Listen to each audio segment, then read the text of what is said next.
And welcome back to the European Challenger Series. We have returned with our final matchup of this evening, and it will be Epsilon versus Misfits. So, as per usual, let's take a look at those starting lineups. On the blue team for this game one, it's going to be Epsilon with Sartorius in the top lane, Keyray in the jungle, Kozq in the mid lane, with Woolite and Noxiac in ADC and support. Meanwhile, on the other side of the rift will be Misfits, where they have Alphari up in the top lane, Wisdom in the jungle, Selfie in the mid lane, with Hansama and Ignar taking up the bottom. Ignar. Actually, I do believe that they're bringing in Dreams for this week, because Ignar is unavailable. So we will be seeing a return of Dreams if I recall correctly. I'm sure I can just get confirmation of that. Yes, it is Dreams that is playing this week. So. Yeah, so we lied to you. It's going to be Dreams this time around. Dreams was solid, though, swapping into this lineup, so I think it shouldn't cause too many problems in terms of that team. No, he was very good during the qualifiers. I mean, I was quite surprised that they decided to bring in Ignar over Dreams, because I thought, well, what's wrong with Dreams? Yeah. He had really solid performances. There was nothing wrong with him, but then you can't really dispute Ignar, can you? Who right now is currently leading in KDA with his counterpart AD carry with 7 KDA on both of them. So both very powerful individuals. Really good statistics for Ignar as well. 73.1% kill participation on Ignar, so he's being involved in a lot of the plays around the map, and right now Hans leads in CS per minute at 9.56. So the bottom lane for Misfits, just as alone, is right now currently the strongest bottom lane here in the European Challenger Series. I mean, that was some of the questions we had coming in as well. Is like, is Hansama going to perform just as well as he did on Millennium? And the answer is yes. Actually, he just like substituted finds that lineup. I never saw any problems, and we saw the same like big plays come out from Hans that we always saw. So I was never really disappointed in any way. Yeah, Hans performing great. Also looking at the opposite side of Woolite and Noxiac.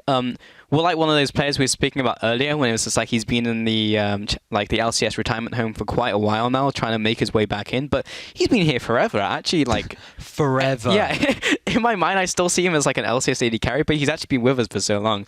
And when he first joined, he was really like head and shoulders above all the other ADCs. But now I think like, with so much talent coming back into the pool, like Hansama, for example, and even Tabs coming down from LCS, I actually think Woolite's being pushed down a little and kind of gone into like the pool of ADCs that we've had in Challengers. So. Well, based on the stats that we do actually have available, thanks to our wonderful stats guy that we have, he is currently, in terms of CS per minute, only second behind Hans, so his laning is still good. Yeah. But his KDA is the second worst in Challenger Series, only one above the AD carry for Nerve. So he has not been playing that well, and when you pair him up with Noxiac as well, who's also the second worst KDA for supports in Challenger Series, you start to see why they're living in the retirement home for LCS, because they are not quite the same as their former glory.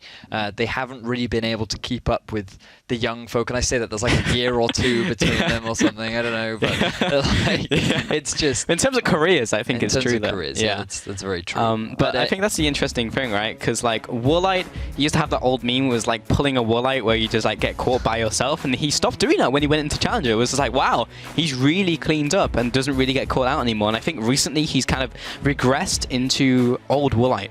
So we'll have to see if he can... back gave out and now he can't. It's true, he's got the stroller and just can't make it to safety fast enough, but we'll see if he can pull out. Because I was really impressed by Woolite when he first joined Challengers, so see if he can do it up against, I would say, one of the new talents, which is Hansama, really been impressive recently. But we are into Champion Select here, so going to be banning away the Rek'Sai, and the Rise is a very early ban actually from Misfits, but still on red side.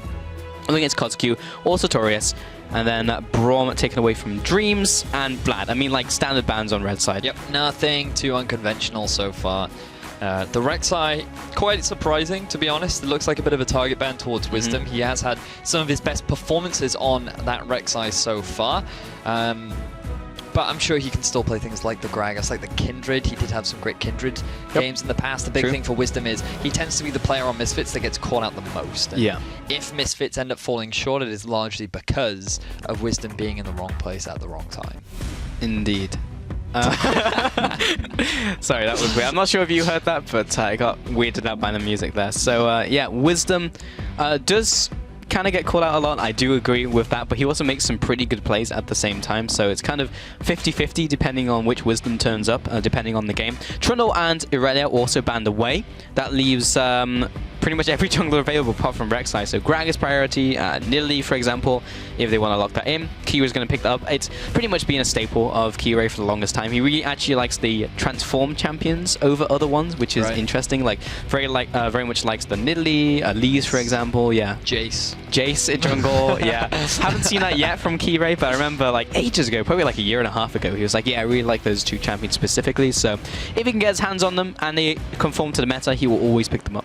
And Nidalee is still very powerful when it comes to the early pressure in an enemy jungle. I was fortunate to have a chat with Maxtor, and I was like, so after the nerfs to Nidalee and Kindred and 611, do you think they're gone? Do you think they're dead? And he's like, we're likely to see less priority on them, but they still have that powerful aspect in the early game where they can just walk into the enemy jungle, and there are very few junglers that can match that sort of early game power. So, which is why we're still seeing them be prevalent in both Challenger Series and LCS. That's true. It's funny you say I had the privilege to talk to Max though. Back in the day when we were in the UK scene, it was like, I call like the UK scene like a village. It was like, oh hey, how's it going, Max Law? Like, tell me a bit about jungle. Now he's a hotshot LCS jungler, and I was trying to touch him anymore. That's very much what it's like. I literally just message him on Twitter being like, yo, what's good now? Yeah. And he's just like, yo, this is good. And I'm like, cheers. Yep. It's cool knowing those guys from coming in from Challenger. I actually have a lot of UK players coming into Challenger recently, more and more, which is actually cool to see them come out of the UK scene and head into Challenger. But Alfari is one of the UK rising talents that we've in the top lane. He's been one of those prodigal top laners, combined with the prodigal AD carry. This is why Misfits are considered a bit of a super team. When you also have the talent of Selfie chucked in there as well, you have a very impressive lineup. Indeed. But we'll have to see how well they can perform against Epsilon, who were the former Inspire. Sartorius did have some very impressive performances when he was playing for them. And with neither top laner locked in just yet, there's still plenty of room for both these top laners to show their stuff. There is indeed. So we're going to see those later on into the draft, but we do have Karma coming out, very high priority. We've seen recently will flex into mid or support for Dreams or Selfie, and Lucian picked up for Hansama, and we've seen what Hansama can do with actually pretty much any pick, but when he can get his hands on Lucian and really dominate that lane, even with the nerfs to Lucian over the last couple of patches, he can really shine. We actually had more lock-ins as well. So Caitlyn and Azir to Epsilon. So the Lucian is actually really good in the mid game because of the nerfs that he did experience to both his Q and the range on his W. That was probably the worst of the nerfs, but, but his early game, his early game got nerfed. His laning phase is not as oppressive as it used to be, simply because the range on his Q is not as easy to poke out your opponents anymore. He's still decent. I would definitely not count him out as like a weak laning phase, but it's not as oppressive as it once was. I mean, I've even seen Ezreal's bully Lucians out of lane now if you play the matchup properly. So he's more about that mid game spike, and that's also been made ever so slightly weaker because on patch 6.12, which is the patch that we are on, the AD on Ghostblade has been reduced by 5. So still a great item. Big hit. Still really powerful. Hey, don't diss it. Remember Warriors Enchantment? When that got that plus 5, it was absolutely massive. That's true. But the Caitlyn is mainly being picked up for the laning phase. Would not be surprised Misfits go for a lane swap here just to avoid that Caitlyn entirely, because someone who does have a very obnoxious laning phase is that Caitlyn. Very big range advantage, can just sit there and hit you multiple times. And if we're also speaking of range, Azir, we saw it in the last game, really good at keeping your arm's length, has a lot of poke potential, and just scales very nicely into the mid and late game. So Epsilon right now, their early game covered by the Nidalee, their mid to late game covered by the Caitlyn and Azir, and they're slowly building themselves a very well-rounded comp. Yeah, and we have more lock-ins. It will be the Rumble actually coming out for Misfits. Very cool to see that champion coming back more and more actually into the top lane. Yes. Seen some proto belt on Rumble, which is very fun to watch.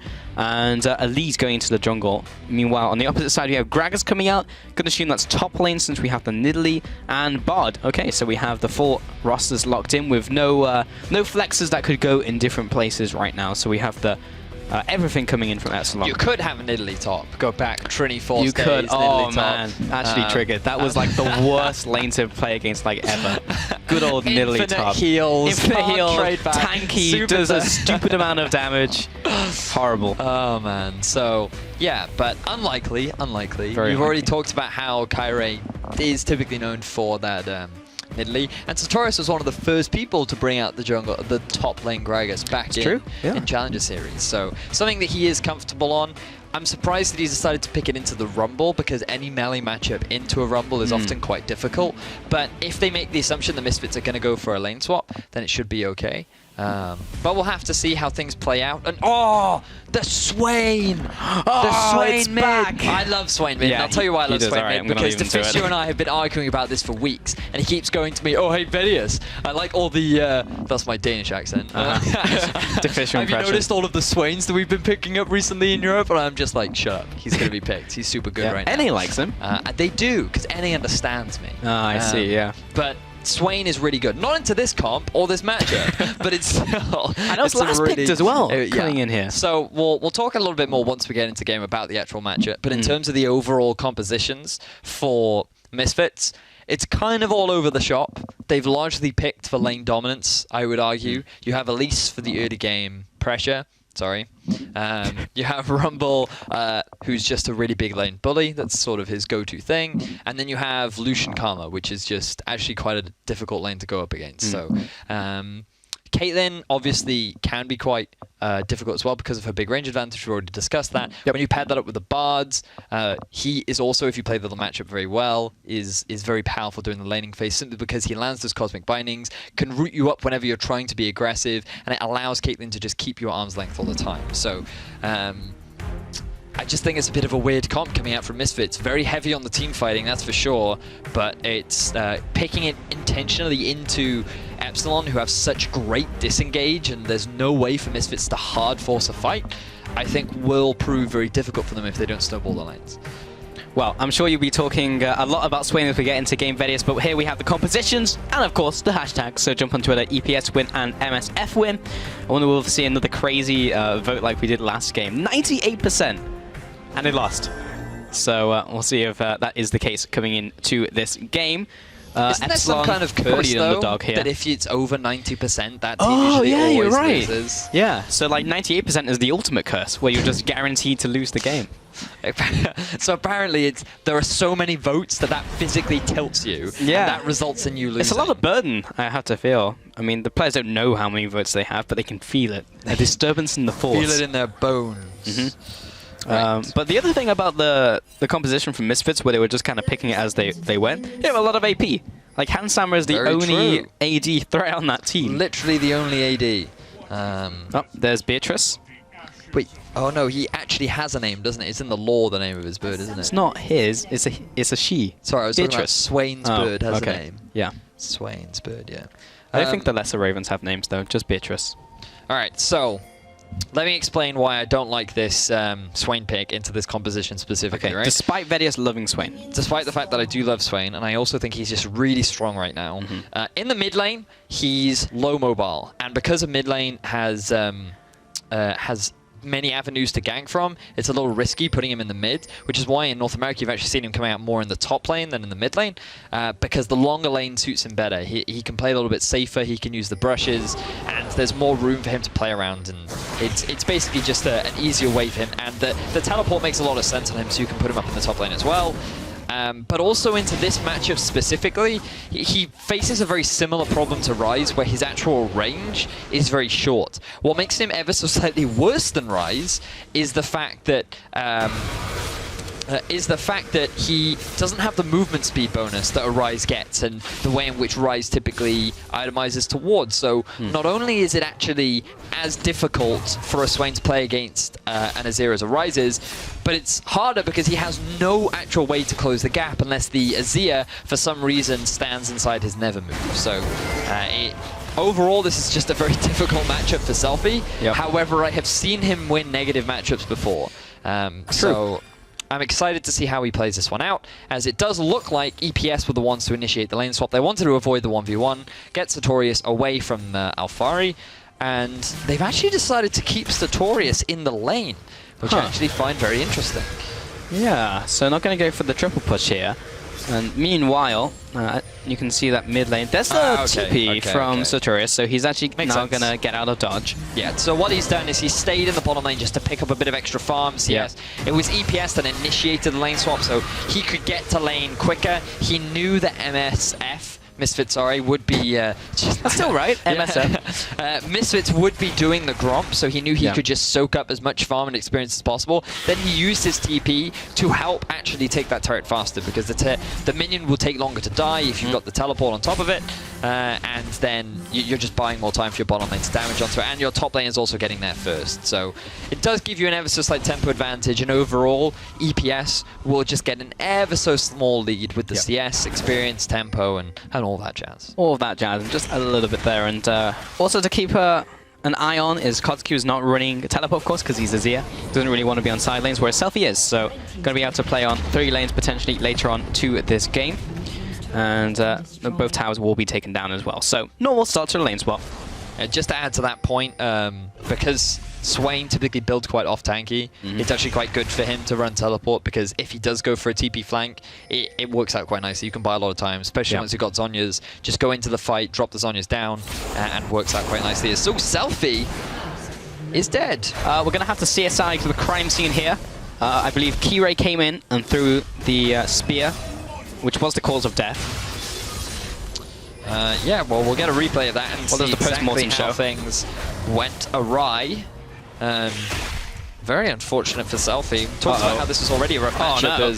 Is he in range? Yes, he is. Of the chickens. That one. But now, Kirei demonstrating the power of this early game Nidalee. Also the fact that Wisdom just took a spear to the face. Had the Spinings been down and he dodged the spear, then he wouldn't have taken all that damage. Alright, we're going to see CCTV footage of what happens in mid lane. So Selfie just overextends is the honest truth.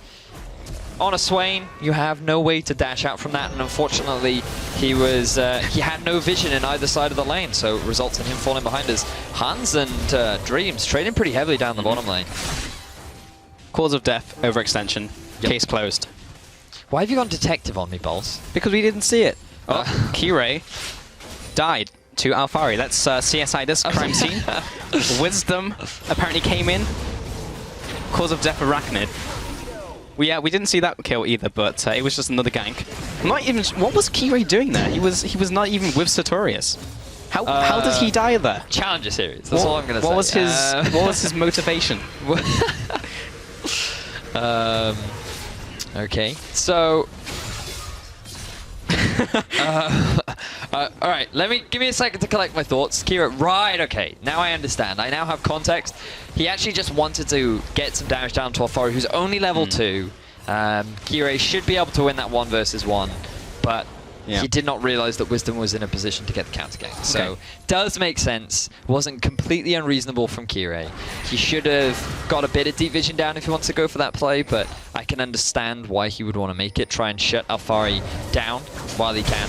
And interestingly, Misfits actually decided to return to standard lanes, which was very unfortunate because the wave was actually pushing towards Sartorius, and this is the power of that deep ward that you have. So if you can see that the bottom lane hasn't crossed it, you can actually just allow the wave to push towards you, and Sartorius has been able to build up this big CS difference up in the top lane. It's actually absolutely phenomenally huge. That's why you only have level 3 Alphari to the level 5 Sartorius.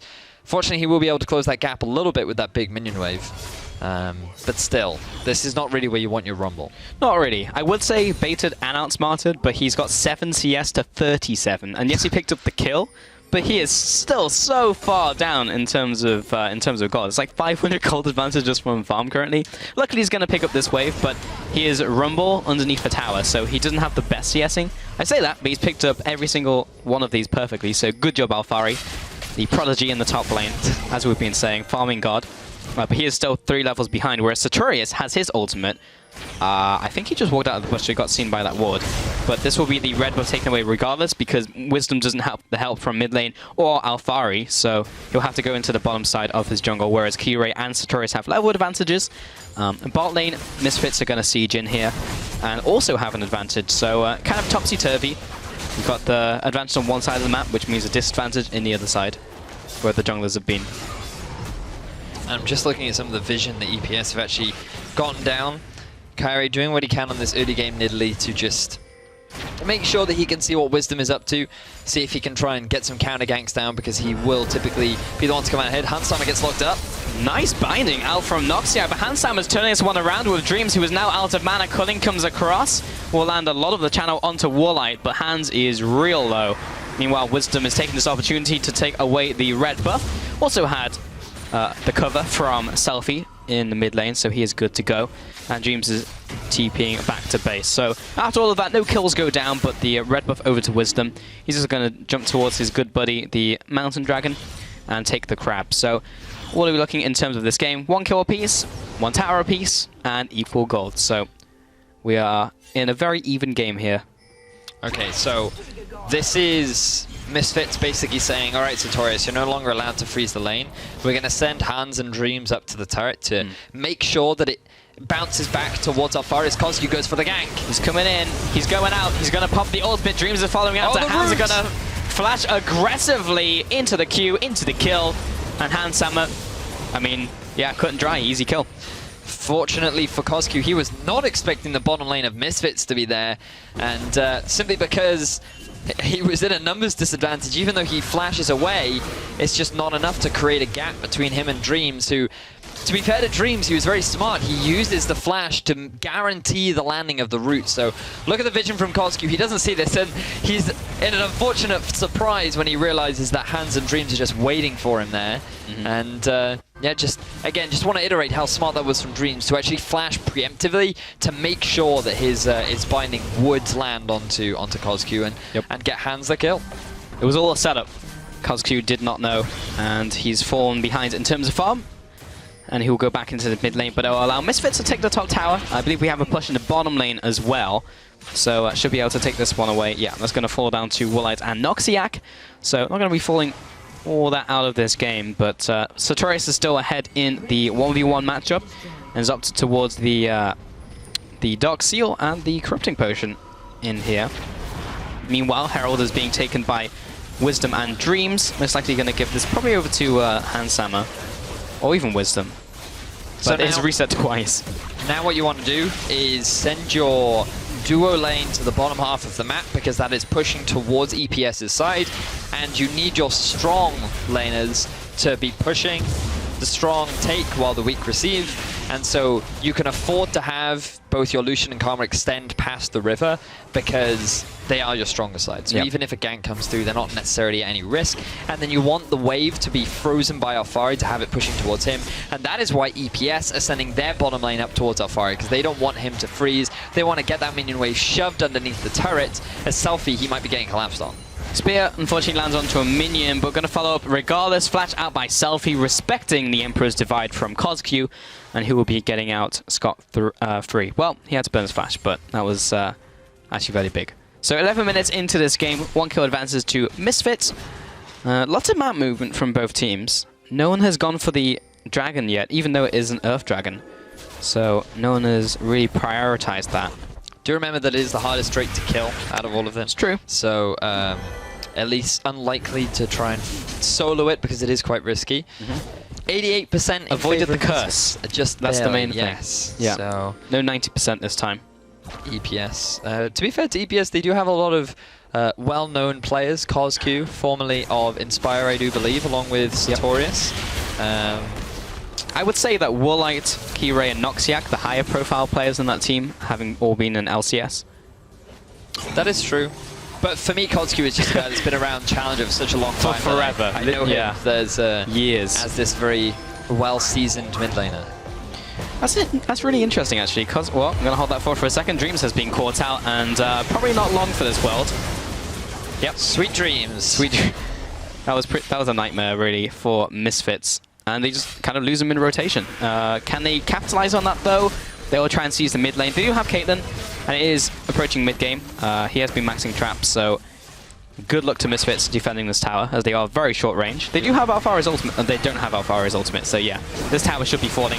But as Wisdom's going to jump over the wall, Woolite steps too far forwards and dies. That is the 3rd time we've seen the gank from that wall specifically as well. The danger wall. It was so good from Wisdom right there. You'd imagine that teams would have learned their lesson by now, warding the Raptor Pit to avoid that sort of potential gank. But Woolite, he just gets dropped instantly. Really good play from Misfits to keep their turret alive. And even though Dreams does get caught out, they're able to return the favor onto Woolite and force both of his summoner spells. Yeah, really nice. And it's kind of case in point from what we were talking about pre-game, where Woolite used to be this player in LCS who got called out all the time, overextending a little too far forwards, then fixed a lot of those issues and then regressed on that. Kind of this split, I think, more than anything. And again, that's not quite the same as overextending in a side lane, but he did stand too close to the chicken coop and got killed by Wisdom there. My only counter argument to that would be that was just really smart from Wisdom. Also true. To punish the mispositioning of Woolite. So, in part, Woolite should have been more aware, but given the number of challenger players we've seen get too close to that wall, yeah, I can, you know, can you excuse it or not is, well, no, but... we can be lenient on him, for sure. You can understand why it would happen, so... Wisdom's also having one of those games where he does really well. I feel like it's one or the other. Wisdom doesn't have a lot of middle ground. There's no half measures with Wisdom. He either goes ham or doesn't do very well, I think is the best way to put it. Or he goes full God Bro. Full God Bro. I'm obviously messing. Yeah, Godbro was not here today, as we have a new mid laner on Nerve, so interesting to see where Godbro will go from here, because he's also been a player who's been around the Challenger Series for a long, long time. And also, if people didn't see his qualifier performance, a lot of people won't understand the reference full Godbro. Yeah. And obviously, I am referring to the game with you and I cast. The LeBlanc one. The LeBlanc one. Indeed. Ah, Godbro. Always entertaining, that's for sure. Yeah. We have some very well-defined players, I think, in Challenger this split. Selfie has definitely stepped up versus his LCF performances. I think pretty much every game we see Selfie, he's just doing really well. This time on the Swain, he's having a decent performance, but he's been farming very well despite being dropped once in the mid lane. And Misfits, kind of going back to Champion Select, we were talking about how the lanes have very much been drafting for like winning lane, getting ahead. Well, I didn't care about your Portal Noxiac. And they haven't gotten super far ahead. They're just 1,000 gold ahead. They haven't really been destroying Epsilon. So, is that a worrying trend? Like, are Epsilon just going to body them in the mid game, or? Well, you say that. However, if we just sort of look at the lanes right now, bear in mind how far he was 30 CS down, and now he's closed that back to a 10 CS deficit. Equal for a long time, Hans was actually leading in CS. He's now fallen behind a little bit because he did rotate round to the mid and had to defend it after Dreams got caught out. Who, by the way, still level 5. I feel like Misfits should really get on that. And Selfie is also actually level 11, currently has the CS advantage, and even though he gave a kill away, he's still doing very well. Decided to go for some very early magic resistance because, to be fair, EPS are also very heavy on the AP side, so it makes sense to go for an early Spirits Visage. But overall, Misfits, you're right in the sense that they haven't completely dominated the early game, but I definitely wouldn't say that they've had a weak one. I think that the early game has still gone very well for them. The question is how they now transition this, because what we've noticed is that teams seem to be not entirely aware of their win conditions necessarily, and even if they are, can't always properly execute on them. And I feel like that's not something we've experienced with Misfits. The big thing for Misfits that we've noticed is overconfidence, where they've often disrespected their opponents and just allowed them to really run away with the game. Yeah. So we'll have to see right now, given that Misfits don't have an insurmountable lead, that I would expect them to treat their opponents with respect, but you never know. Always treat your opponent with respect, unless you can play Draven. But we even saw that at the start of the day with Gap. Oh, Noxiac is being CC'd down here, but Woolite will be able to get away. So flank came in from Misfits, but unable to execute perfectly to pick up those kills. Everyone is getting fairly well itemized though. Selfie's going to pick up that Spirit Visage, also with the Rod of Ages, so getting into a pretty tanky bird. And he's going to be scary as we get into these fights. But Kozuki's also scaling up, so the two birds in the mid lane are very scary when we get later on. The Battle of the Birds. Battle of the Birds. Crow versus the Eagle. Sounds like a great film. Blockbuster in 2016. I disagray. Battle of the Birds. Why would I want to see two birds Actually, more like a low-budget film with like really bad CGI. It's like Sharknado, that's what I think. Yeah. Right, that's, when you say Battle of the Birds, all I have is some like really crappy quality as Noxiac. Oh no, Noxiac stepped too close to the wall, too close to the fire. He's gonna make it out. Smile and wave, boys. Smile and wave. He's able to just barely get out of that one. And I really like the reference because he does turn into a penguin. He does. As He was trying to get some vision down, doesn't realize that Wisdom is sitting there in the brush just waiting for him. And while he takes a lot of damage, unfortunately there's no Ignite on the side of Misfits to secure themselves that kill. Noxiac is quickly able to get his magical journey down.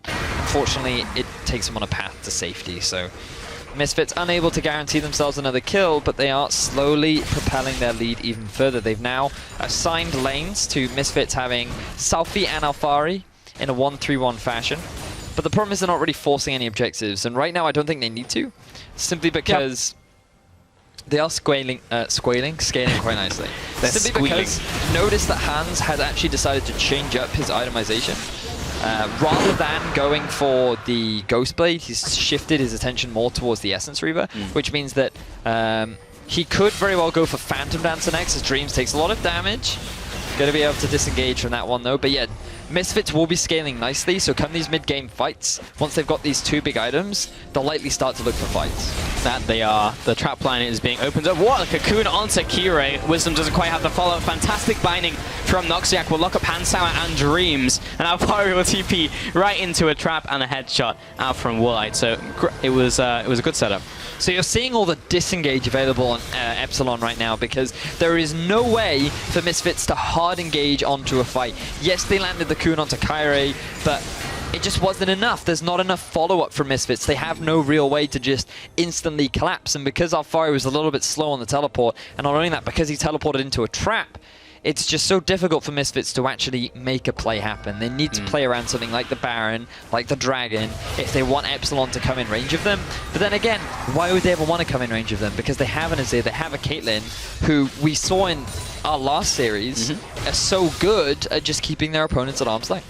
Exactly, and Epsilon are actually playing this composition really well. Epsilon has been a team I think we've had lower expectations for coming into the split, despite how good they were as Inspire. Of course, made it to playoffs, looked really good. We were like, hey, maybe they can actually challenge the bottom of the LCS teams, and then kind of disappointed in the end, along with Millennium. It was a really weird playoff in the last Challenger series, but yeah, coming into this first couple of weeks, we're like, maybe a 4th, 5th place team, kind of looking at something like that. And in this game, we're actually turning up against Misfits, who we were saying is probably like top of the table, like top 2 along with Forge. So yeah, Epsilon kind of standing up to Misfits right now. Of course, we have to see the conclusion of the game because it's kind of just even. And see if they can actually close it out against Misfits, because Misfits have had general control of the map, have picked up the dragons, and also are scaling fairly well into the mid-game, late game. So lots of questions to be answered, but they're not getting wrecked. No, they are not. And that's the important thing, Pulse. Yeah. Just having a look at some of the items that have been finished right now. Misfits, Alfari. Ooh, Noxiac takes a chunk of damage. And the full culling. Will he be able to escape again? He's going to take the portal. And, I mean, Hans can't follow. So, again, Noxiac barely escapes. The heart of the Penguin is with him. He would have got a kill. He would have done. Just saying. Just getting in range a little bit faster. Takes a chunk of damage. He does. Lots of pot shots being thrown about. Lots of like ultimates being used, but no kills have gone down in such a long time. Kirei is going to connect his spear, and Dreams is going to connect his orb of energy. Here comes a TP out from Selfie. He's going to get on top of Walleye. Everyone's flashing away. Kirei is caught in the Never move. Wisdom goes way too deep under the tower and gets trapped as well. Walleye will finish him off with a headshot. Beatrice is going to be thrown down. Wisdom, he tries to go for the flash cocoon. Unfortunately for him, there's just not enough follow-up from Misfits. They'd already used the ultimate from Alfari, the root had already come down from Selfie, and Handsummer was too mindful of the soldiers from Cosq, combined with the Emperor's Divide, that he did not want to risk overextending, and that results in Wisdom basically punching himself into a situation where Epsilon can quickly get themselves a kill. Yep. For a guy called Wisdom, that wasn't very smart, but we're going to see Epsilon here, all backing away. And it looks like a good setup in from Selfie, but they just kind of retreated too fast. It definitely does. So you get the root down onto Kairi. You can see the follow-up flash root, which doesn't unfortunately land onto the target that you want, but really good response traps coming out from Woolite, combined with the binding and the additional spear damage coming out from Kyrie, just everything went right for Epsilon, and unfortunately nothing went right for Misfits. And this is now why we're starting to see why I'm not a fan of this Swain pick, because yeah, okay, you got through the laning phase, you gave away a kill, but you're still scaling up nicely. Now explain to me how you get on top of the enemy team when they have an Azir, a Gragas, a Nidalee, a Caitlyn, and a Bard. Like, which of those targets exactly gets on top of you? And even if you do close the gap, you then just have a Gragas through his ultimate out and disengage. You have an Emperor's Divide to create a gap once again, and then once the gap has been created, trap. Okay, come at me. You know, it's a very difficult composition for Misfits to execute, and you can see they've tried to have the teleport flanks come in, but they just haven't resulted in any success yet. So the only real strategy Misfits has right now is to potentially set up a 1-3-1, where they try and put Alphari and Selfie in a side lane, because they are ramping up. They're getting to a point where no one's going to be able to contest them. And if Selfie is allowed a 1-versus-1 lane, maybe he can make a play, get a kill, and that could be an opportunity for Misfits to then snowball off. If they get the Baron, that resolves a lot of their issues. But it's about getting that Baron. It's about getting to that point for Misfits. And my biggest concern is the fact that they've drafted a composition that, while not necessarily bad, it is good at team fighting. They just can't get into one. You can't get into one. Yeah, a big problem for them. And Swain was the last pick as well. They saw the full composition from Epsilon, and they were like, okay, we can get into this fight. And then drafted Swain, and they only have like Karma to speed up, no reliable way to get into a fight, as you rightly mentioned. And we've seen like, what, 3 engages now from Misfits just not work, and just hand kills over to Epsilon. You can see Alphari just hovering to the right-hand side of this siege, trying to get like an ultimate down or something, but wave clear coming in from Epsilon as well. Mini wave disintegrator. I don't even think they got any damage onto that Epsilon mid-tower. And literally, Misfits have been A-ramming for the last like 15 minutes and have not gotten anything done really. If anything else, they've just fallen behind. I mean, okay, that Ace in the hole did nothing against Selfie, he'll heal it up as well, but they're not gaining any ground. And take a look at some of the item builds as well. Like, Alphari's gone for like a kind of more mid-game focused build, a lot of magic penetration, and it'll be great if he could fight someone, but he can't. He can't get near anyone to land an equalizer. He can't remotely get near enough to anyone to land a flame spitter. And Dragon has spawned, so theoretically this should be good for Misfits because they can draw Epsilon out into the open. But Epsilon, how much do they care about a second Ocean Dragon? Well, given that they're setting up a lot of vision and trap control... Moderate care. Moderate care. They've also got Alphari pushing up in the top lane. As well as that, a minion wave is pushing in the mid, and because of the Sun Disc that Kozku would put up, Misfits just feel, alright, we don't have enough control over the map to try and force a play right now. Also, if we go into a choke point, that's actually going to be even better for the Caitlyn. It makes it easier for Nidalee to land her spears. You've also got the Gragas barrels, which you have to play around. There's also the Noxic Tempered Fate. You know, like, fighting in a choke point is not ideal for Misfits. So rather than take the risk, rather than try and make a play, if they had been able to properly set up for it, they would have forced it, but they weren't in a position to. So my question is now, why did Misfits sit around the mid lane for so long and not set up Dragon, which is actually an objective they can pull Epsilon out into the open and try and execute their composition in the mid game? Because that seems to be what they've been trying to do for like 20 minutes. Why would you dive a Gnar when you have no minion wave to do it? It's a good point, Vedius. Challenger series. Challenger. I told you should write a book. It's like that meme where it's just like aliens, but it's like a Challenger series. Oh man. Yeah. It's just sometimes... But there's something we criticize Misfits, right? Like, they excel in their individual roles. We're like, probably top 2 in every single role, but when it comes to executing as a composition and making the map plays, they always falter. For me, though, for me, like, that's not their problem. Okay, I feel like they can execute fine, because you can see they've tried multiple times to execute what their composition needs to do. But they've drafted in a way that they've just made it very hard for themselves to actually do it. Teleport comes in from Alphari, very risky. Here comes the Tempered Fate onto 2 players. Re-engage coming in from Epsilon. Wisdom backing away. Selfie taking a bit of a beating. Keyray taking pretty much the full channel out from Beatrice. Kozku is going to take a bit of damage. Here's the Ace in the hole, lands onto Hansam, a big chunk of damage. Follow up with the Sand Soldiers as well. And that push has been repelled. Misfits are unable to finish off the tower. So that was actually very aggressive from Alphari. The fact that he teleported underneath the turret with 2 of his members Tempered Fated As a Rumble, yeah. It was very risky, but fortunately, it worked out for Misfits. They didn't lose any members, but at the same time, they didn't really gain anything off the back of it either. So yeah, I was gonna say, did it work out for them, or did it just kind of go equal? It didn't go awful. It wasn't a 2 versus 1 tower dive where you gave away a double kill. Yeah. I mean, like, sorry, that's the benchmark. That is the highlight of the day for me, honestly. That's just the challenges here. Is this play as bad as that one? Yeah. Right? So, Misfits right now, they're on the back foot. They decided to go for the red buff, and now they're not in a position to defend this tier 2 turret in the mid. What a counter push, and everyone's going to take the journey out. Penguins all going to make it to safety. And yeah, so Misfits continuously trying to make these plays. The one time they go back, Epsilon just takes something away from them. And they are falling further and further behind. Wisdom's going to try and make a play. Oh, a great cocoon onto Noxjack will take him out. And Selfie is into the back lines, but he's underneath the tower. Maybe now he can finish it up, but he's got the reinforced armor with no minions around. But Selfie is really not taking damage. And with that one kill, Misfits, it's 28 minutes into the game, by the way, and they'll turn their attention to this Baron.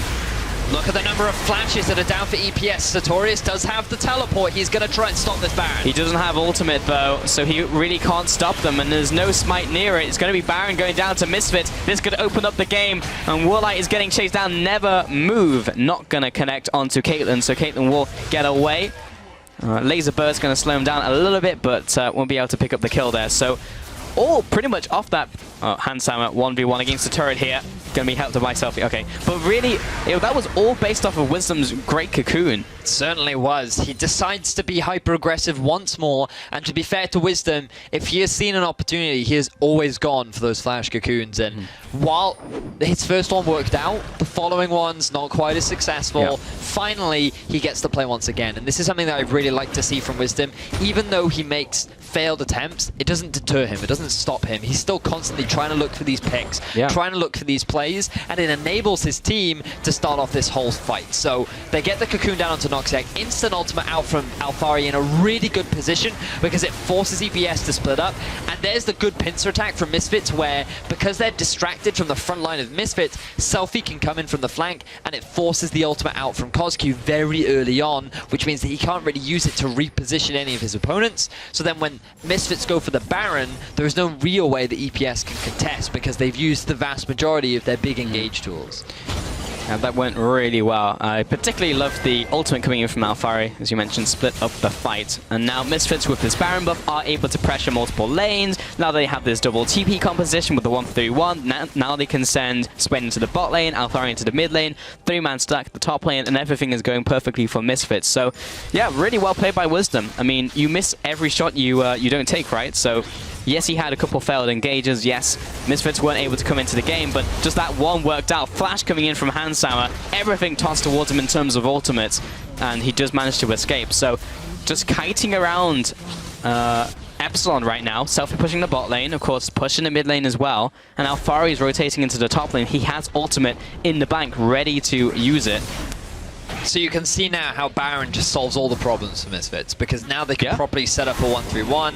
They have the double teleports. Yes, Selfie's teleport is on cooldown, but he is a level 18 Swain with a Baron buff and 3 items. I mean, who's going to stop that Swain, eh? There's no way that Epsilon can deal with him, and they can just leave him in a side lane. They can just allow the Baron empowered minions to just take down these turrets. And Misfits, they can just group up as 4 members. I don't know if it's a smart play to actually put the guy with teleport in with the group, but Misfits, they don't care. Wisdom. He's taking a lot of damage. Here's the equalizer. He's going to be cutting up. Oh, Selfie coming in from the bot side though, and Kirei completely disintegrates. Selfie is going to have to back off here real quick as Handsam is poking from the sidelines. So great kill onto the jungler so far, lining up the ace in the hole into Dreams, takes him low, and Misfits may have to back away. They still have half duration on their... actually, no, there's less than half duration. I got mixed up from the buff there. So about 30 seconds. Yeah, about 30 seconds, but it will allow them to take the Cloud Dragon here. And Misfits took a lot from that play. Yes, 4,000 gold advantage opened up now. Selfie is getting really good at these flank engages, and he's always saving them for just the right time, because as Misfits are trying to force a fight, it's always a matter of Selfie saying, okay, while you're distracted, I'm going to come in for the pincer movement. And this is something that we wanted to see earlier on from Huma with their use of the Ashe ultimate, and they just, or Millennium, sorry, that they never really could execute. So this is how you do it. You draw attention to the actual engaging force, and it allows your mid laner to then just walk up and get the flank that he needs. And this is how you properly allow the Swain to get into the fight without overcommitting and basically being the focus of the enemy front line. So it's really smart play from Selfie, and overall really intelligent play from Misfits to not only get themselves... Oh, they weren't able to get the tier 2 turret in the mid, my mistake. But they've definitely got a lot more pressure down, and I think it was smart of them to just disengage once they realized that they no longer had the Baron to enable them to help take that tower. Yeah, Selfie as well. Hasn't got the Zonyas yet, but he just refuses to die, even though Woolite picked up the Executioner's Calling. That's at the point where he had to back away, but he was still very strong. We've got some item synergy coming out here, I feel. That's a lot of Rylai's. We said that there's no hard CC, so let's just stack up the soft CC. And together, combined, we will not still have hard CC, we'll just have a lot of slows. We have a really big wand. We can slowly chase you down. But Misfits still have a lot of magic damage, but Hansam is not doing badly in this game. He's quickly getting towards the point where he's doing a lot of physical damage as well. So Epsilon can't just stack up magic resist. So they also had to put some armor into the item build. And Misfits, they're ahead in this game. But what do they do now? There's no Baron on the board for another 2 minutes. Do they just need to wait it out and just do the same? Get a pick, go Baron? They might not even need to get a pick. They have so much damage available. They could just nuke the Baron down instantly. But what they really need to do right now is just keep the 1-3-1 going. Keep drawing pressure. Wait for Epsilon to just make a slight misstep in terms of their lane assignments. And then Misfits can look to try and punish that. Because have a look at this. There are already 2 members of Epsilon just trying to deal with the Swain alone, who... Level 18 Void Staff completed as well. Yeah, he's been level 18 for quite a while. I mean, that is crazy. I'd love to see a montage of him farming. No, how quickly he actually got to level 18, because that was impressive. The fact that, I mean, just being level 18 when the highest next level on your team is 16. Yeah. It just shows you how far ahead you actually are. I mean, the base stats that you just get from being level 18, I mean, your runes now have maxed out, your base stats have maxed out, your Rod of Ages is at 10 stacks. You are late game. You are indeed late game. But to be fair, we had like the Aram go on for like forever, and like the game stall out for such a long time. He had the freedom to just soak waves for the longest time. Like it wasn't necessarily Selfie like playing the minion waves perfectly and bouncing them, so he always picked them up at the right time. It was just because like Misfits were never able to get into a fight, so it's kind of a byproduct of that, I feel. Yep. Doesn't take away from the fact he's very strong. He's approaching full item build at 35 minutes, so I'm not really sure what Epsilon can do about him, really, because they need to deal with the rest of the threats on Misfits. And yes, Selfie dropped low in the last fight, but that was with like 5 people wailing on him, with Woolite with Executioner's Calling, and they still couldn't kill him.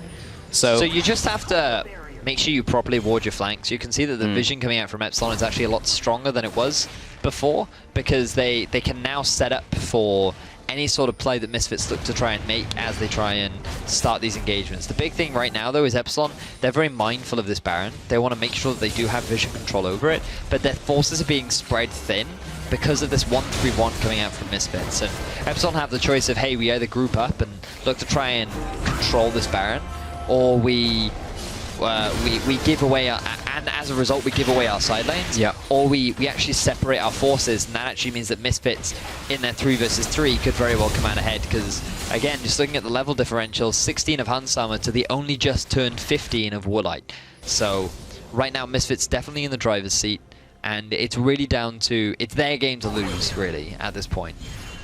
They can't force these fights, they need Epsilon to overstep or get caught out. Or they could just go for a sneaky Baron play. A sneaky Baron play. Wisdom is clearing out the wards here.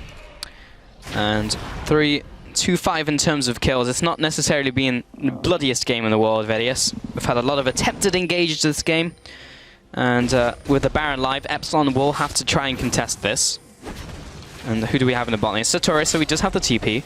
Selfie is roaming up to the mid lane. He's being pinged out, so he's been seen on a ward. And currently it's still stalling out as both teams kind of posture around the Baron area. Lots of wards have gone down. So Epsilon will know if Misfits go towards this. The Crab has timed out, and Misfits are going to try and burn this one down as fast as possible. And that is dying very, very quickly. Tempered Fate will buy some time for Epsilon. Here comes the TP out from Sartorius. Soldiers are coming in. Sartorius is coming in and going out. There's a really good equalizer. We'll split up Epsilon. Misfits will dive back onto the Baron and should be able to... Oh! Steal from Kirei! And Epsilon are going to try and turn the tables, but I think now's the time just to get out of here. Lining up, the ace in the hole, doesn't finish off Selfie. He's going to recall in a very precarious spot, but Selfie, he doesn't have flash, and Koski will take him out. Conquering Sands comes in, so Troy is following after. He still has Exploitative Cask, but that was a 1-for-1 trade in terms of kills, but Kirei, his life for Aya, he was able to take down the Baron. The only way Misfits could have lost that play was if the Baron was stolen away, and Kirei, the man of the hour, is able to steal it. Phenomenal stuff coming out from Kirei. He threw out the spear, he gets the leap in, combines it with the Q smite combo, and there's nothing that Wisdom can do. Just great execution from Epsilon, and it was just the way in which they actually played around that Baron, because it was so smart. They're going to be able to get the Elder Dragon on top of the Baron, and we talked about how this was Misfits' game to lose. Well, that right there is how you lose it. It really is. 38 minutes into this game, and Epsilon just picked up a Baron and an Elder Dragon and have pretty much equalized the gold deficit they were in. Only 2,000 separates them now. Such a good ultimate from Noxiac. So keep an eye on the actual ultimate from Alfari, because while the positioning of it was good, because there's no real follow-up, it doesn't have that much of an impact. And because Misfits decide to just instantly go back to the Baron, they now have no zoning tool to prevent EPS from actually going for the engage. Kozku just throws his ultimate up to force anyone from actually coming in close, and then the rest of Misfits, they're sort of left speechless. Yes, they get the kill down onto Kairi, but he's already done his job. He steals away the Baron. He's keeping EPS in this game right now, and the fact that they get the Elder Dragon on top of that means that EPS, they could very well close out the game. Yeah, Gragas was thinking about popping the ult there. We're going to see the kill onto Handshammer. Wait, was this a 1v1? Knocks him into the tower, also took tower aggro, but Sartorius is just so tanky. He just ground down Handshammer, and also with the tick from the dragon just ticking in there, yeah. Wait, Epsilon are pushing down the boss side of the map right into this inhibitor tower. This is not looking good for Misfits. They're now being pushed in. They've got decent wave clear, but Kirei is able to chip away at this tower. And remember, this is still a Caitlyn who's getting into late game now. And you have all those traps coming down, acting as a good area of zone control that Misfits have to play around. When you combine that with the soldiers, Misfits' life is becoming very difficult. But here comes the teleport flank. Yeah, comes Selfie, trying to make something happen. Puts down the never move. Sartorius is going to jump on top of him. Good equalizer will force the rest of the team away from Sartorius, but he's just too tanky. They can't finish him off in time. And the tower is taken out already. Selfie getting chunked down. And this inhibitor should easily go over to Epsilon. And now they will also back away. So Epsilon have completely turned the tables in this game. Equalized the goal totals, have an inhibitor destroyed for them. And it will take everything in this jungle away from Misfits at 40 minutes into this game. Already on that steal from Kirei. Oh, wow. And the thing is, Misfits, they tried to force a fight onto the dragon, or the Elder Dragon buff, sorry, and there's no way you're going to be able to get away with that one. You can see the teleport flank did come in from Selfie, but again, because you have no hard crowd control, how are you going to lock down those primary targets? The only solid CC you have is that never move, and for a challenger player to actually get caught up in that, knowing that the flank is coming, well, then why are you playing in the Challenger Series? I mean, it's just not going to happen at this sort of level. And unfortunately for Misfits, they're now running out of options because EPS are now in control of the game.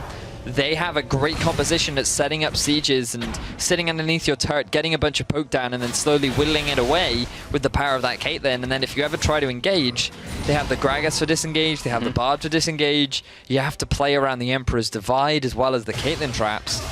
And it's just, we're back at square one where Misfits have drafted a composition for themselves where, yes, they had the lead, but it was so difficult for them to actually finally close out the game with their lead. I mean, it was dependent on the Baron, right? That's exactly what we were saying. They needed that Baron, and it was, I don't think it was wrong of them to try and force that Baron, and I think they could have got it, but it was just the execution overall. Burning a little bit, the ultimate from Alfari wasn't optimal, the use of the never move just overall wasn't ideal, and now Epsilon, they're knocking on the doors of Misfits. Yeah. Middle tower is getting taken out. Selfie's trying to zone away Epsilon. But this is becoming extremely close. If Misfits can actually get into a fight, they could still be good, but it's just trying to make that happen is so difficult. Empathy comes out, Golden Bird from Selfie, but he's used the Zhonya's, and that is a massive tool for him getting into these fights when Woolite and Kozq are dishing out so much damage in the late game. And Selfie no longer has that available to him in his arsenal. And the siege will continue. This is where Epsilon exceed. And look at this, the Ocean Drake coming into its own right now, actually giving you some regeneration. When you combine that with the heals of Nidalee and Bard as well, even the damage that Misfits get down, it's not enough to force Epsilon away from the turret, and they should be able to pick this one up. They're just very mindful of Misfits damage. Woolite. Cocoon lands onto him. Tempered Fate is going to zone away Misfits, not allowing the capitalization. Wisdom's going to take a lot of damage. That's a very odd flash coming in from Wisdom, but he will have to go back to base. There is a minion wave knocking on the front door. Ultimate from Woolite will just chip away Alfarian Dreams. That tower's gone. That tower's also gone. Mid tower is going to come in here. Satura's looking for the E body slam flash, but it was just zoning. And Epsilon take the middle tower. They also get a Nexus turret because 5 members were forced to defend mid. Oh my word. Misfits. They were in control of this game. Yeah. They had such a strong lead. The way they were setting up their flanks was superb. They were finally being able to make this difficult composition work for themselves, and now they're in a situation where they're on the back foot. Their base has now been broken into. They are struggling to figure out a plan on how to actually force a fight onto EPS, and even if they do force a fight at this point, could they actually close the game out? I mean, you have now almost 5 items as here as Wisdom takes a lot of damage. Flash ultimate in from Kozq. Wisdom's going to jump to safety. Actually make it out of here. Selfie was coming in just in case a fight erupted. It's a big cooldown. Here's a big cooldown. Alfari rotating from the bot lane. We may have a 5-5 brawl, and I'm not even sure if Misfits win on 5v5 anymore with Caitlyn Azir late game. Selfie's going to flash in, doesn't land the never move, and that might be it, honestly. Like, the disengage just coming out. Kozq's getting locked down off to the side. The rest of the team is going to try and cover his retreat. Handsama gets the full channel of the culling. Alfari coming in. They take out Woolite. Handsama following on to Noxiac. He dashes into Baron. And the rest of the team is now closing in around it. Hansam is very low himself, but he's life stealing up. Spear doesn't quite connect onto Lucian. And the Baron over to Misfits. Woolite with the positioning error. And unbelievable that Misfits are somehow able to claw their way back into this game. The fact that Kozq had used that ultimate early on, combined with his flash, meant that Misfits set themselves up to force the fight and get themselves the kills that they needed to get themselves the Baron.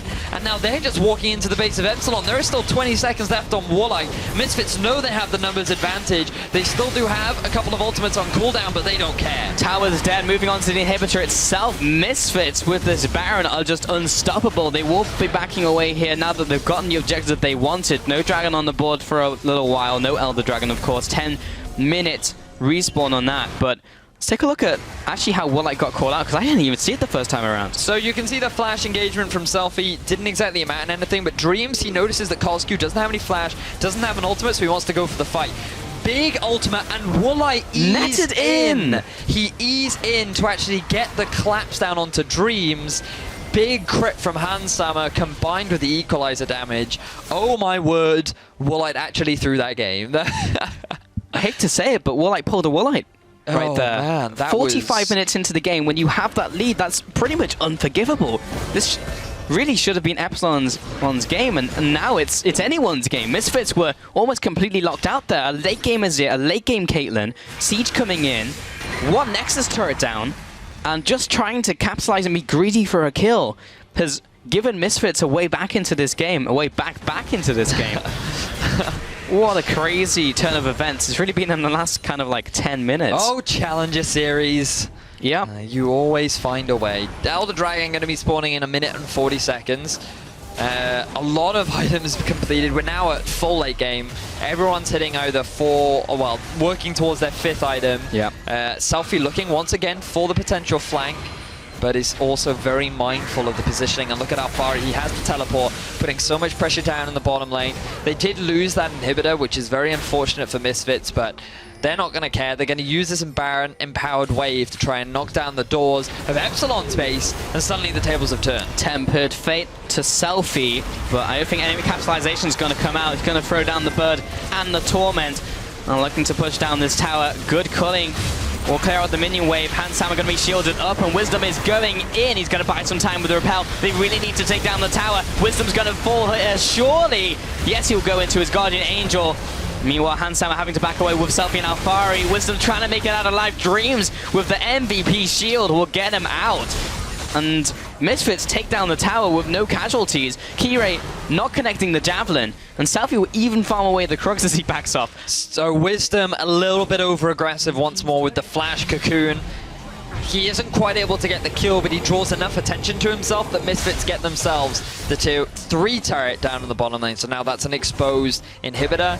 There's a double teleport still available on Misfits, so they can send someone to the top half of the map to clear out that wave while they can maintain their pressure in the bottom lane.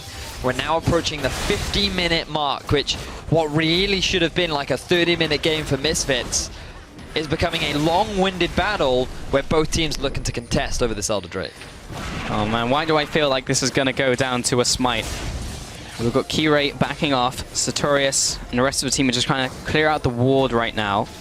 Or the wards, with an S. Wisdom's trying to do the same, but by himself.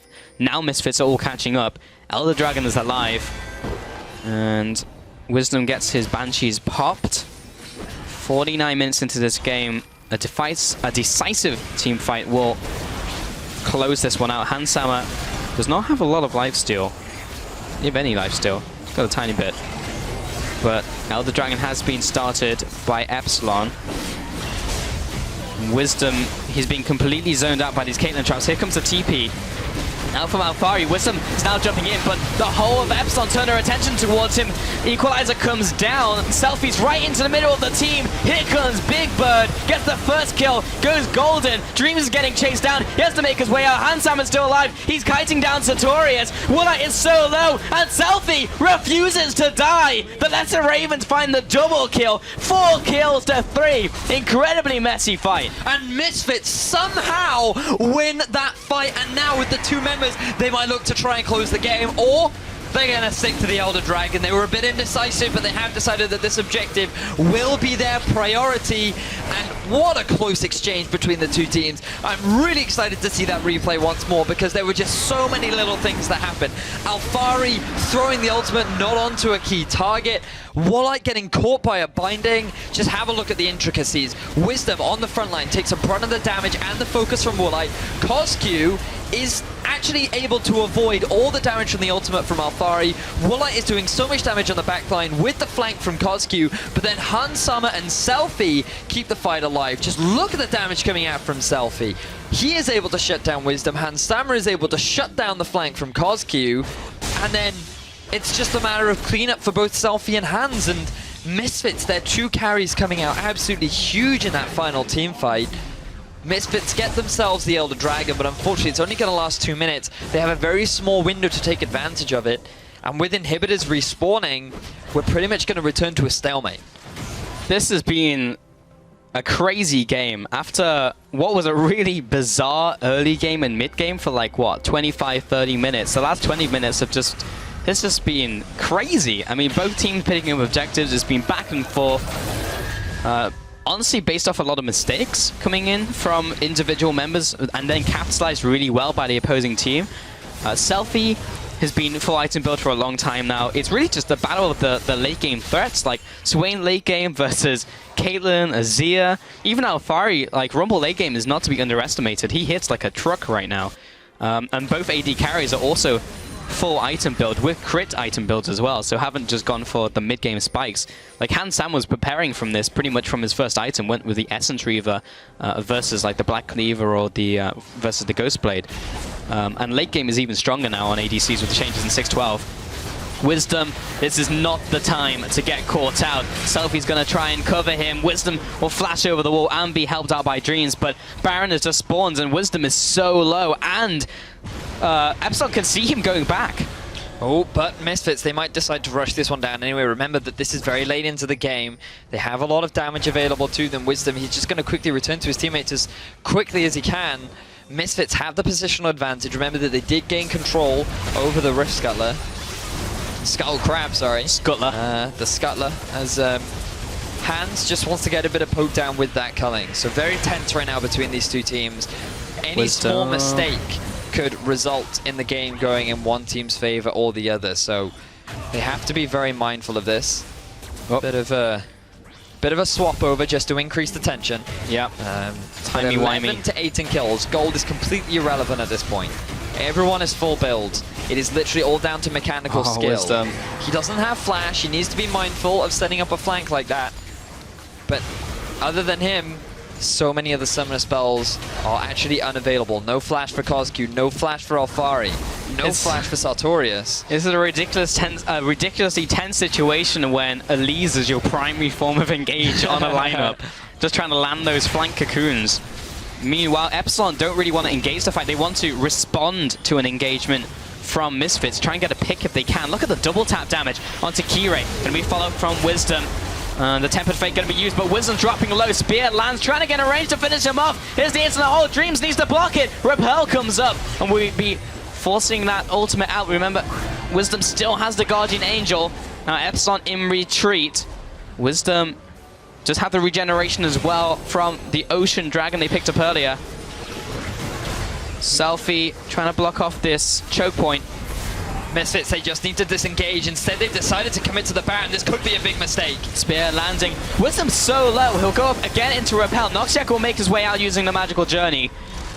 Big trap line has come down, trying to zone Misfits away from this Baron. Oh man, Pulse. This is so tense. Selfie, he's a trap! He just walks into the trap line, will go golden before getting chunked down. Has to flash away, he's so incredibly low. He does not have a Guardian Angel, flying a little close to the sun. Kirei is trying to hunt him down. Big spear onto Handsammer, and Epsilon will use this advantage with the chunk onto 3 members to go for this Baron. I'm not even sure that Misfits can contest this. It's dying so fast. It's gonna go down to Epsilon. They get the poke down, and all because Selfie just walks onto the trap line, is forced to use his Zhonya's instantly, forced to burn the flash. Unbelievable play. Just so many individual unbelievable plays that... It's not even like the trap line's invisible. I can understand if Cosq came in from the flank and knocked Selfie into the team. I'd get it. I'd forgive you, Selfie. I can understand if Wisdom gets a flash cocoon and you get caught. I can understand that. What I cannot understand is if you're just going to walk into the enemy team onto a trap line and give your opponents a free Baron. That is not an acceptable mistake to make. And that is just...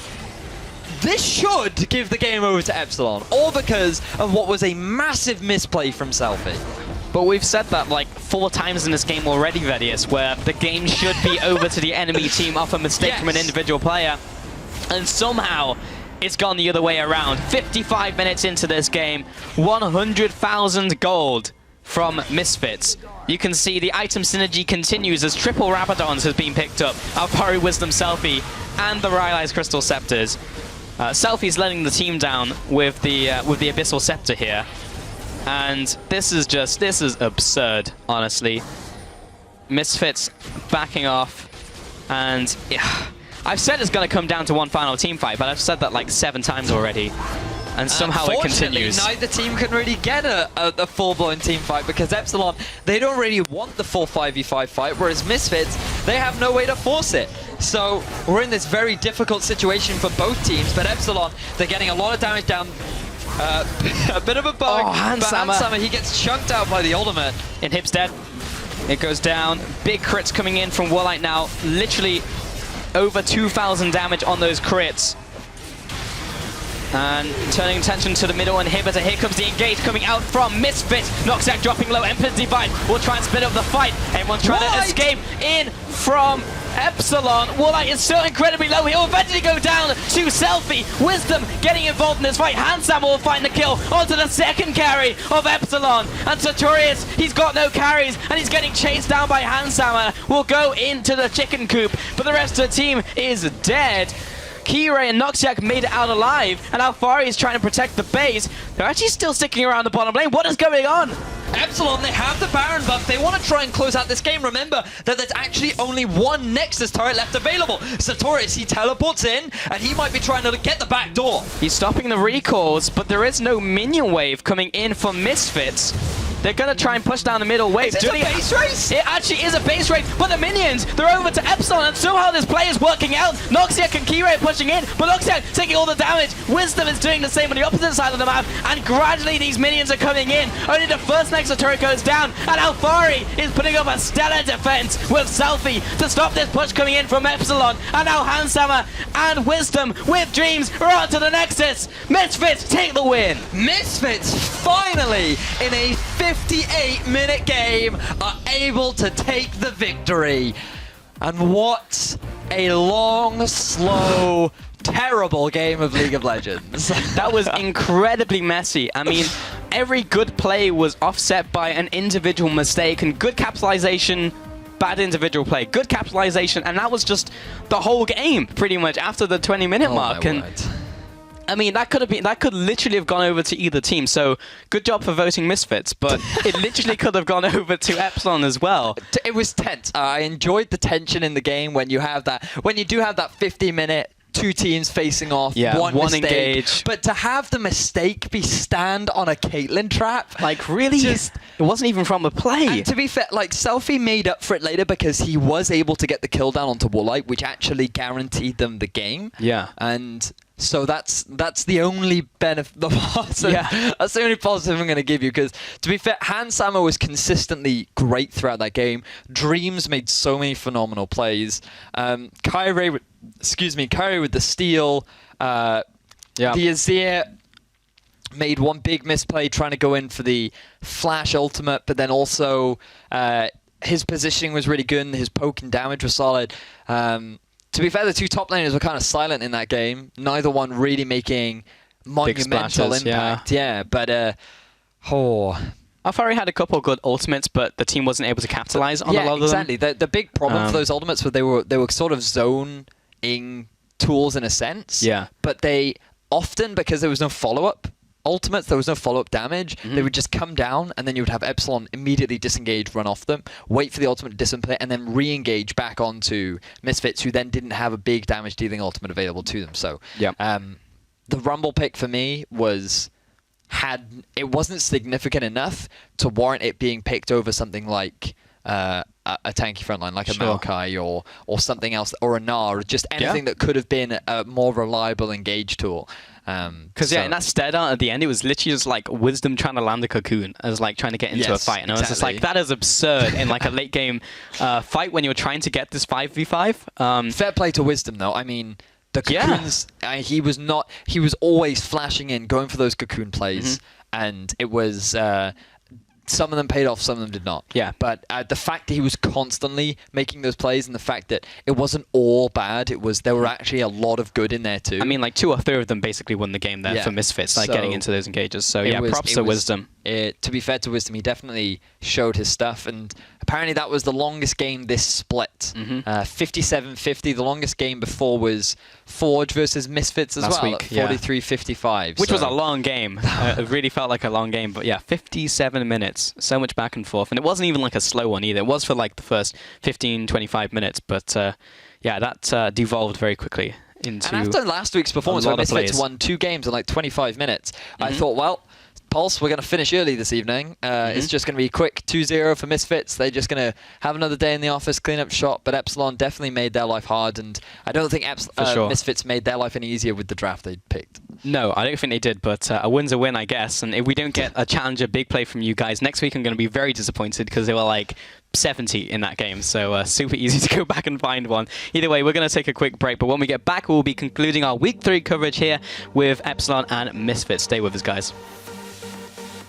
I am tired. Dive back onto the Baron and shove the steal from Kire. away, and Epsilon are going to try and turn the tables, but I think now's the time just to get out of here. Lining up, it's in the hole, doesn't finish off Selfie. He's going to recall in a very precarious spot, but Selfie, he doesn't have flash, and Kotsky will take him out. Equalizer comes down, Selfie's right into the middle of the team. Here comes Big Bird, gets the first kill, goes golden. Dreams is getting chased down, he has to make his way out. Hansam is still alive, he's kiting down Sartorius. Woolite is so low, and Selfie refuses to die. The Lesser Ravens find the double kill, 4 kills to 3. Incredibly messy fight. Everyone's trying to escape in from Epsilon. Woolite is so incredibly low, he'll eventually go down to Selfie. Wisdom getting involved in this fight. Hansam will find the kill onto the second carry of Epsilon. And Sartorius, he's got no carries, and he's getting chased down by Hansam. Will go into the chicken coop, but the rest of the team is dead. And Alfari is putting up a stellar defense with Selfie to stop this push coming in from Epsilon. And now Hansam and Wisdom with Dreams are on to the Nexus. Misfits take the win.